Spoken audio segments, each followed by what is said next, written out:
पवन सिंह जी नहीं जीत सकते हैं। पहली चीज आपको मैं स्पष्ट कर दिया। ये आप कैसे बोल सकते हैं? पवन सिंह जी पावर स्टार हैं, उनके फैन हैं, उनके दर्शक हैं, उनके चाहने वाले हैं। आप ये क्यों बोल रहे हैं? एक फॉर्मूला होता है मैथमेटिक्स में, पवन सिंह प्लस है और भारतीय जनता पार्टी माइनस है। प्लस इंटू माइनस अगर बराबर। आरजेडी में पवन सिंह जी आते हैं तो किन किन सीटों पर आरजेडी उनको भेज सकती है? कहां कहां उनके लिए दरवाजा खुला हुआ है? पवन सिंह जी तो साफ तौर पर बोले हैं कि चुनाव लड़ना तय है, चुनाव लड़ेंगे। नहीं लड़ना चाहिए। दो जगह से नाम आ रहा है, औरंगाबाद और उनका गृह जिला आरा। क्या लगता है पवन सिंह को टिकट देंगे आर के सिंह का टिकट काट के?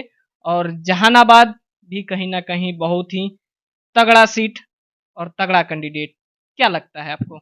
देखिए सबसे पवन सिंह जी का पॉलिटिकल करियर खत्म करना चाहती थी बीजेपी, और उसमें सबसे बड़ा हाथ था मनोज तिवारी जी का, क्योंकि मनोज ये तिवारी आप कैसे बोल सकते हैं? मनोज तिवारी तो उनको भाई बोलते हैं, गले लगाते हैं, तमाम तरह का फोटो वायरल होता है, सम्मान करते हैं। ये आप बड़ा बात बोल यही रहे तो हैं। इतिहास है भारतीय जनता पार्टी वालों का, भाजपाइयों का यही तो इतिहास है कि वो गले लगा करके तब पीठ में खड़ा होकर तो लीक के दे देंगे कि पार्लियामेंट जाएंगे। कितना मतों से जीतेंगे?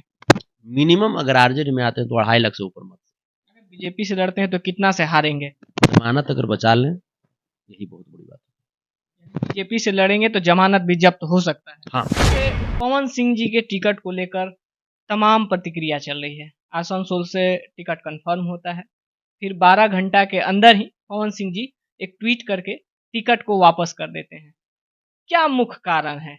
क्या उनके जो गाना है उस वजह से, या फिर बीजेपी का कोई रणनीति है? देखिए गाना को बहाना है बनाया गया है ना। गाना कौन नहीं गाया, गाना बहुत सारे बॉलीवुड में भी गाना आया है। मैं तो आई हूँ यूपी बिहार लूटने, तो क्या यूपी बिहार वो लूट के चली गई? बहुत लोग बोले कि दिल्ली हिला देंगे, बॉम्बे हिला देंगे, झाड़िया हिला देंगे, तो क्या हिला देते हैं?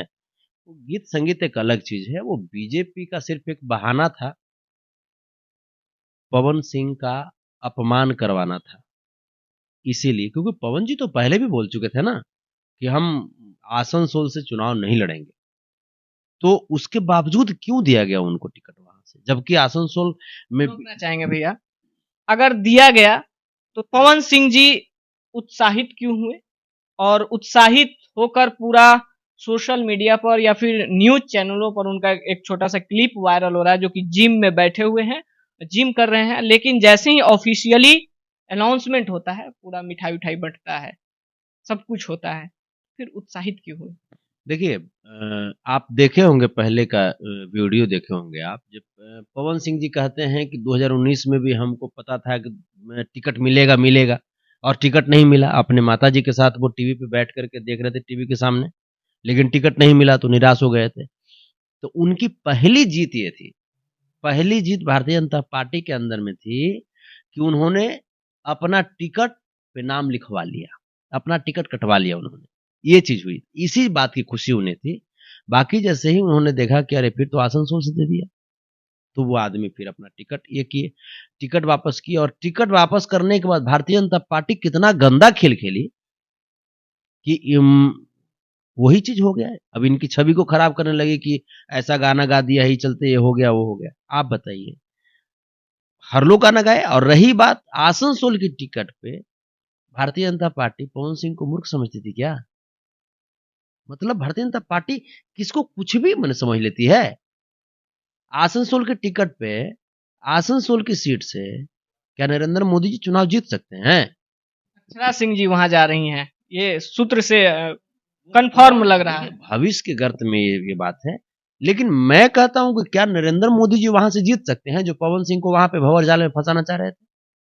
क्या वहां पे जेपी नड्डा जी जीत सकते हैं? क्या वहां पे अमित शाह जी जीत सकते हैं? ये तो वहां की जनता बताएगी भैया। नहीं जीत सकते, रिकॉर्ड ही नहीं है ना। पहले कांग्रेस जीती, उसके बाद लेफ्ट जीती है, उसके बाद बाबुल सुप्रियो जी के फेस पे बीजेपी जीती, जबकि बाबुल सुप्रियो जी बॉलीवुड के एक बहुत बड़े गायक हैं।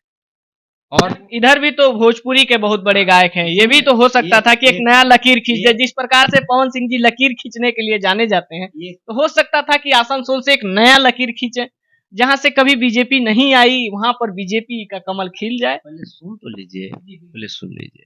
जैसे जब बाबुल सुप्रियो जी जब जीते थे वहां पे, 1,90,000 वोट से जीते थे बीजेपी के टिकट पे।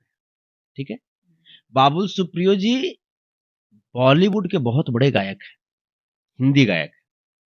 अब उसके बाद वो वहीं के स्थानीय है, इस बात को भी समझिए।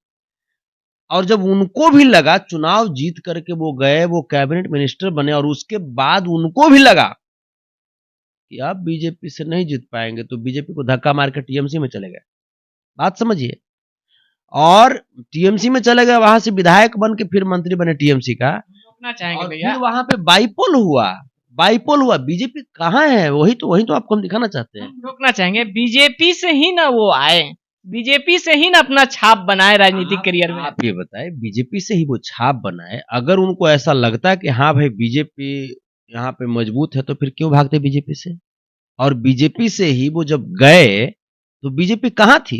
वो 1,90,000 से बीजेपी के टिकट पे जीते थे, 1,90,000 वोट से।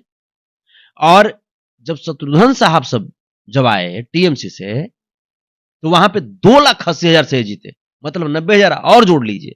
बीजेपी के पास क्या है वहां पे? क्या है वहां पे?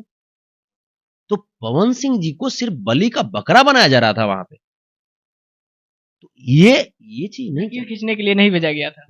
वहां पे पवन सिंह जी का पॉलिटिकल करियर खत्म करना चाहती थी बीजेपी, और उसमें सबसे बड़ा हाथ था मनोज तिवारी जी का।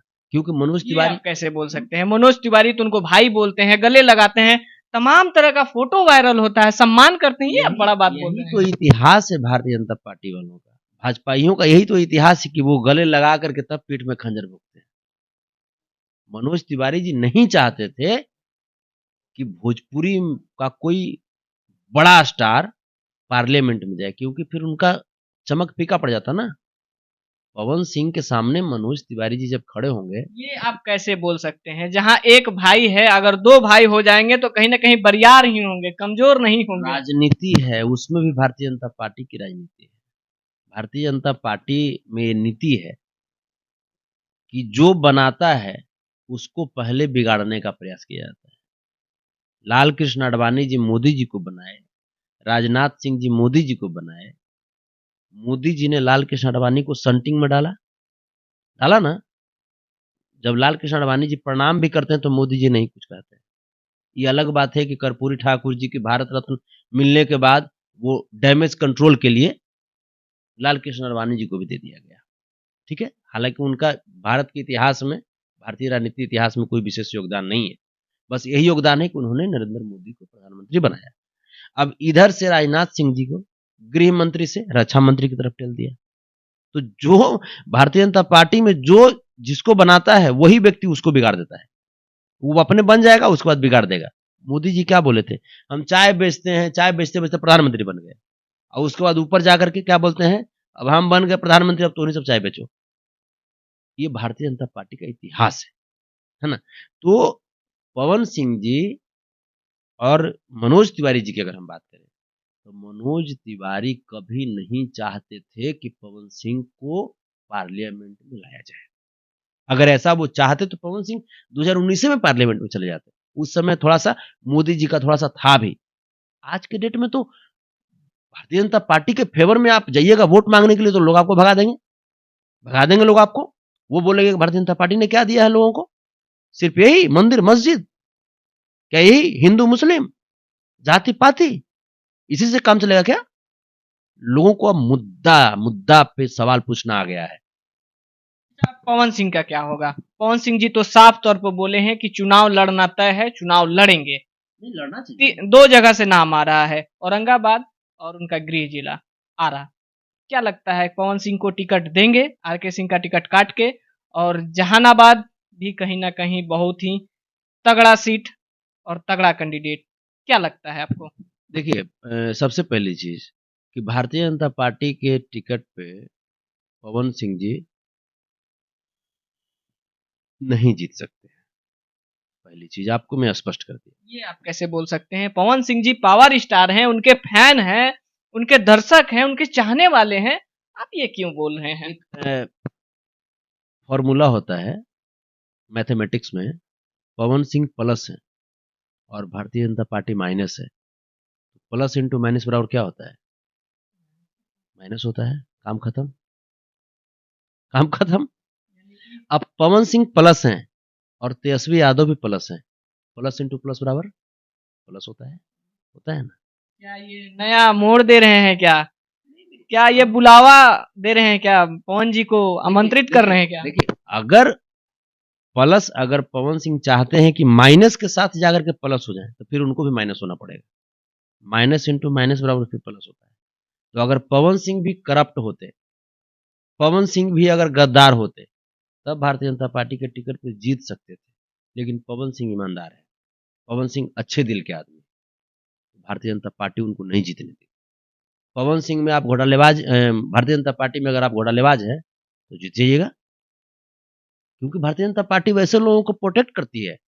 देख लीजिए ना, ब्रजभूषण शरण सिंह, आप देख लीजिए, क्या नाम है उसका, हेमंत बिश्व शर्मा, अजीत पवार, नारायण राणे, वहां का रिकॉर्ड है। वहां अगर आप माइनस हैं तो माइनस आप होइएगा, भारतीय जनता पार्टी माइनस है तो दोनों मिलाकर के प्लस हो जाइएगा, जीत जाइएगा आप। अच्छा, अगर आरजेडी में पवन सिंह जी आते हैं तो किन किन सीटों पर आरजेडी उनको भेज सकती है?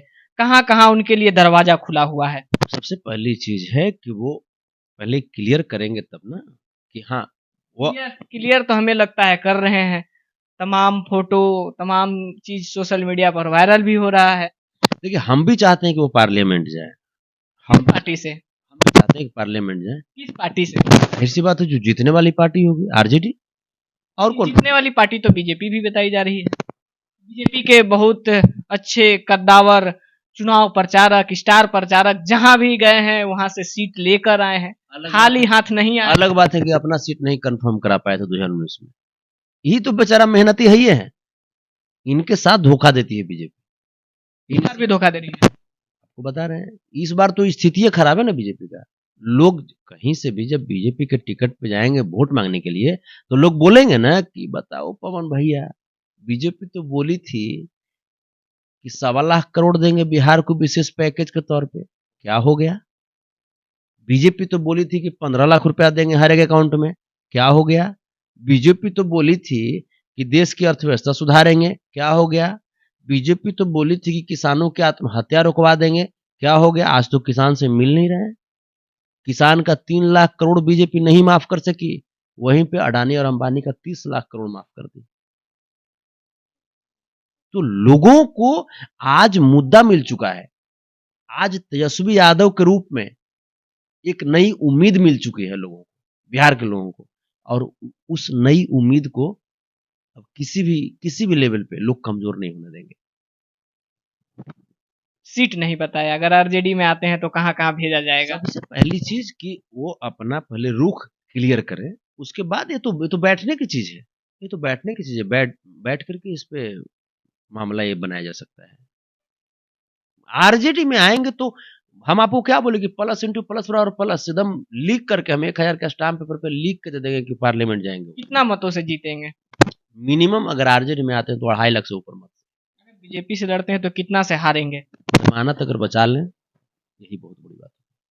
बीजेपी से लड़ेंगे तो जमानत भी जब्त हो सकता है। हाँ बिल्कुल, क्योंकि लोग को आज भाई नौकरी चाहिए, रोजगार चाहिए, और उनको पता है कि वो सिर्फ तेजस्वी दे सकते हैं। बहुत बहुत धन्यवाद भैया, अपना कीमती समय दिए। बाकी इस वीडियो के बारे में, इस इंटरव्यू के बारे में आप लोगों का क्या ख्याल है, अपना प्रतिक्रिया कमेंट बॉक्स में जरूर दीजिएगा। क्या लगता है, पवन सिंह जी आरजेडी में आते हैं तो कितना मतों से जीतेंगे?